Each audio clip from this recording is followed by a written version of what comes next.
What's the best way to make friends on LinkedIn? What to do when someone that's interviewing you is not paying much attention, right? So if you have questions about those things, watch this video because I'm gonna answer them. So I'm right here in Crete, right? I'm here for the J Crete events. It's an awesome event, lots of amazing people. You probably can't see, but over there's like some dots in the sea. Those are some Java champions. Kirk Pepperdine is there. Anders Almire is there, right? So they're talking.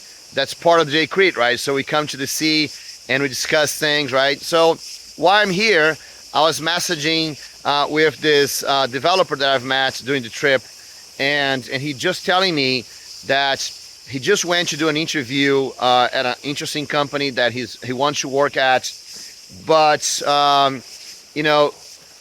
two questions he asked me. One is that if he should friends the people that interviewed him on LinkedIn, right? Or if he should wait until the interview process is complete, right? So let me quickly talk about this. You can always friend people on LinkedIn, right? So I know some people, they're very good at LinkedIn, that they meet you. The first thing they do is that they look you up on LinkedIn, they make friends, right? So you can do that, no problem at all, right? Especially if you just met them.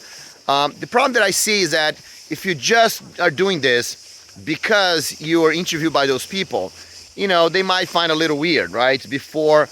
So my suggestion is, anytime that you want to friend someone, message them with something that they might be interested in, right? So, you just had a conversation with this person doing an interview, and I'm sure you talk to them about something, right? You talk to them about something that you like or that they like, or something of interesting about the project or about the technology they are using. You talk about something that they showed some interest in, right? So you can say, right? So you can say, look, thanks for the interview today. It was awesome to meet you.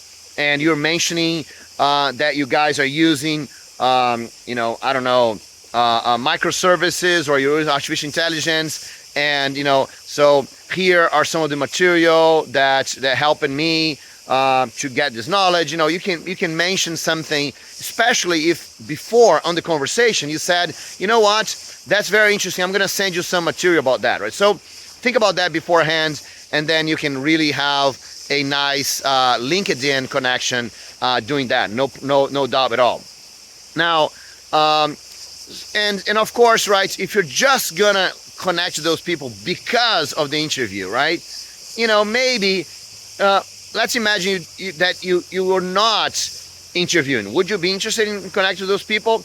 If you're not, maybe you're not. Maybe you should not, right? But if you are, that could be an interesting thing to go ahead and connect with them, right? But always, it's not about you, it's about them, right? So think about what they want and then make a connection that way. Now, the second question that this developer asked me was, I just answered to him over LinkedIn, right? So I think that explained like this in the video might be even better for him. But he was saying that, he was being interviewed, he had 2 interviews that went very well.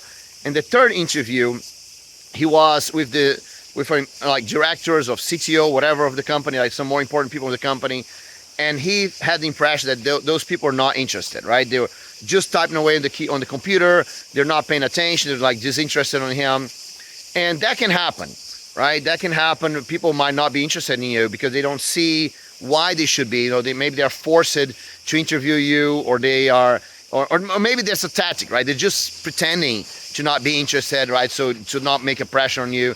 Or maybe, any of those things could happen. So one thing you should always do in an interview, it doesn't matter if the people are interested or not, right? One thing you should always do in an interview is be curious, right? Ask questions, talk to them.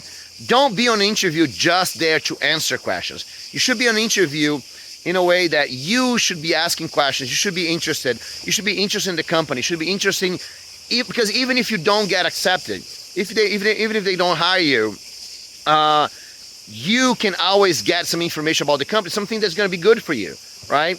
And so be curious, right? So ask them what project they're doing, right? What kind of a few questions you could ask, right? What kind of technology they're using on the project, right? What's the difficulties that they're facing on the project right now that maybe could help? What is success for them? What kind of they're looking forward in terms of the growth of the company, or what kind of things that they're looking for the next year for the company. Ask questions, right? Be curious about the company, about the things they're doing, because when people start answering, people are more interested in talking about themselves than hear what you have to say, right? So if you ask questions, if you ask genuine, interesting questions that will help you understand more the project, help you understand more the company, help you be more interested about the company to begin with, right? They will be willing to answer, and then you bring them attention to them, right? I remember one time I was invited to come to a company by a friend of mine, and when I got there, she had got her boss to join the conversation, right? And it was really funny because the moment I arrived, the boss said, "Oh, sorry, I have a meeting and I can't stay here for long," right? And I said, "Okay, that's good." So he said, "I'm just going to stay here for the first 5 minutes while you talk to my team." And I said, "That's perfect." So I joined the group, and the first thing I did is I asked him a question. I was asking him what he wanted, what are the things that he was, and so then I asked the rest of the team also, right? What the challenges they're facing, and then I start answering his question first, right? And then we engage in a conversation with the whole team, right? And I start talking about the things with the whole team. And so this guy, he stayed with me. He said he only had 5 minutes. He stayed with me for more than an hour, right? Very interested in the whole conversation with the team. And then by the end of it, he told me, he said, "Oh, yes, you know what? I never know what's interesting or not. So I always tell the speaker that I just have 5 minutes. And so that gives me a chance to leave, right?" And and so that's a tactic, right? So the guy's there, he wants to save his time, right? So he's already excused to begin with that's not going to stay for long. So grab their attention. That's your job, right? Your job is to ask questions, grab their attention, talk about something that they're interested in, and the more you do that, the more willing they're gonna be to participate in the conversation. You can, that's important for you to do when you're a consultant, when you're a speaker, but also doing interviews, right? So hopefully that's helpful. And I'm here in this beautiful place on this other side here of the island, right? There's all those trees and all the cicadas are yelling here. So hopefully you're not hearing too much and my voice is coming clear. But so good to be here among friends in the Jay Creek conference. And that's what I'm doing right now. I'm traveling all over Europe to visit Java user groups and Java developers to discuss career and learn more about career and help you grow your career. So if you want to know more about that, don't forget to like and subscribe, and especially ring the bell, because I'm publishing videos daily to help you with your career. And send me your questions, right? So do like this developer, message me on LinkedIn, message me on Twitter, send me your questions, and let's discuss and get your career going. That's Bruno Souza for Code for Life. See you next video.